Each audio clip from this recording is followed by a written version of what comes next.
Quando você tem um solo seco e você compacta ele, seja com martelo pesando ali, quando você vai colocando água dentro dele, vai deixando ele mais úmido, ele meio que vai aumentando a densidade. Como do jeito que está esse gráfico aí, ó.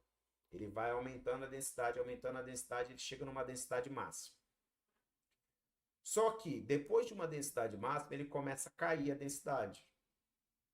Aí você pode pensar, pô, o que está acontecendo? Quanto mais eu boto água, ele vai aumentando a densidade. Mas depois que eu coloco mais água, ele começa a diminuir. Por quê?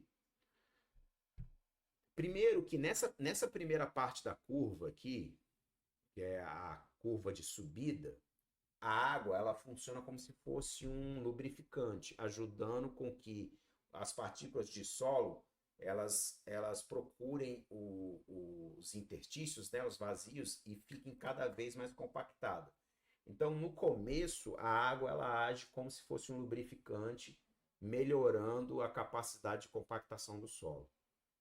Só que chega num certo ponto que a água começa a ocupar o local do próprio solo. Então ele para de funcionar como um lubrificante e passa a ocupar o local do solo. Aí por isso que a densidade, como a densidade da água é menor do que a densidade do solo, ele passa a diminuir a densidade. Então há de se perceber que existe uma chamada umidade ótima, que na umidade ótima você vai atingir o máximo de densidade possível para aquele solo.